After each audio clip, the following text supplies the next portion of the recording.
Hello students, today we are going to learn about the blood clots and blood group. So what is the blood clot? A blood clot is a clump of a blood that has a change from the liquid to a gel-like or a semi-solid stage.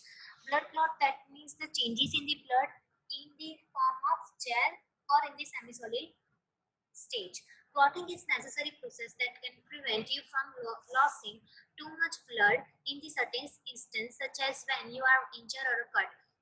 When you are injured, the blood clotting processes start, which prevent the too much loss of a blood. Now, types of blood clot. Your circulatory system is made up of vessels called veins and arteries, which transport the blood throughout your body. Blood clot can form in the veins and the arteries. As we know, in our body there are veins and arteries, which transport the blood throughout the body. So the first type is when a blood clot occurs in the artery. It's called arterial clot. This type of clot causes symptoms immediately and require emergency treatment. The clot which is present in the artery, it's called arterial clot, and it's require emergency treatment. And the symptoms are severe pain, paralysis of the parts of the body. Paralysis, that means the parts which are paralyzed is not able to do movement. It can lead to heart attack or a stroke. And the severe complication of the arterial clot is heart attack and stroke. Now the second type is a venous clot. The blood clot which is occur in the vein or present in the vein, it's called venous clot. These type of clots may be built up more slowly over time, but they can still be life-threatening. The most serious type of venous clot is called deep vein thrombosis. The deep vein thrombosis is the clot formation within the vein, which is slowly over a time. So these are the two types of the clot, arterial and the venous clot. Now we will see about the blood group. A blood group is also called blood type. Blood group, other name is blood type. Classification of blood is based on the presence and absence of antigenic substance on the surface of RBC. So now you have doubt that what is antigen. So antigen is a toxic or other foreign substance which induce an immune response in the body, especially the production of antibodies. The example of antigens are bacteria, fungi, parasites, and virus and other chemicals. So antigen is a foreign substance which is which is bacteria, then parasites and virus. So this type of foreign substance when enter in our body, our body immune response produce the antibodies. So antigen is one type of dangerous substance for our body, and for protection, our body produce antibody. So antibody is a protein produced by our body immune system when it's detect harmful substance called antigen. It is, for example, when the antigen is entered in our body immune response produce the antibody and provide protection against disease. Now we will see about the ABO blood group system. So the ABO blood group system is the most important system in the blood transfusion. It's also seen in other animals. Determination of ABO blood group depends upon the immunological reaction between the antigen and antibody. So this group depends upon the reaction which is present between the antigen and antibody, right? So ABO basis, based on the presence and absence of the antigen and antibody, blood is divided into 4 groups. As we know, the blood groups are A, B, AB and O, right? So these are the 4 groups of blood. Blood having antigen A belongs to A group. This blood has B antibody in the serum. So group A is having antigen A and antibody B, right? And blood with the antigen B and antibody A, it's called B group, right?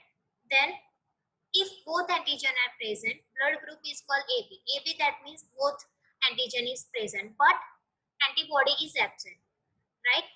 And in O group, antigens are absent but A and B antibodies are present, right? So here table is there.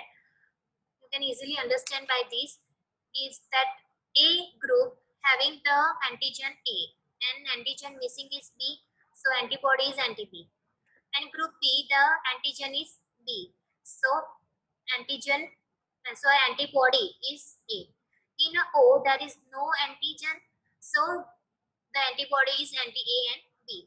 And in AB, the antigen is A and B, but the antibody is not present, right? Now, blood transfusion. Blood transfusion is the IV administration of whole blood or its components such as plasma, packed red blood cells or platelets to the patient. Blood transfusion is the transfer of the blood from one person to another person, right? Through IV. IV, that means intravenous administration. We give transfusion in the patient who has anemia or any other disease condition, right? Then purpose to increase the circulating blood volume, right? To increase the blood volume, we have to provide the blood transfusion. The patient who has not proper blood volume, we have to provide the blood transfusion. Now, to increase the RBC and to maintain the hemoglobin level, the patient who is suffering from severe anemia, we have to provide the we have to provide the blood, right? So it automatically it's increase the RBC and hemoglobin to provide the plasma clotting factor to help in controlling bleeding. For example, any person is not having proper plasma clotting factor in the blood, so we have to provide that plasma clotting factor by providing the blood transfusion. Now, to combat the infection due to the decrease or defective white cells or antibody, right? When the white blood cells or antibody are absent in some patient, we have to provide the blood transfusion, right? So the patient having the proper white blood cells. Now, indications. Indication, that means when we provide blood transfusion. So when the surgery, trauma, hemorrhage, severe anemia, as I told you, then when the WBC count was not proper, then when the bone marrow does not produce enough WBC, RBC, all the cells, we have to provide the blood transfusion. Now, blood group and the respective agent. Okay, as we know, the group O is universal donor. The person having the O group, O blood group, then that person is provide their blood to all the people. And group AB is universal recipient. Okay. Then pre-transfusion assessment. There are some things which we have to assess before the transfusion of the blood. So that is what we have to assess. We have to assess the patient history, then number of pregnancy if women have, right? Then any health problem, then any cardiac, pulmonary or vascular disease. We have to check that any disease is there, right? Then we have to assess the vital signs. Then we have to assess the auscultation. Auscultation, that means we have to check the sounds, right? Sounds of the lungs. Then we have to check the muscles, edema, jugular vein distension. That means it's occur when the increased pressure of superior vena cava cause the bulk in the jugular vein. It's called jugular vein distension.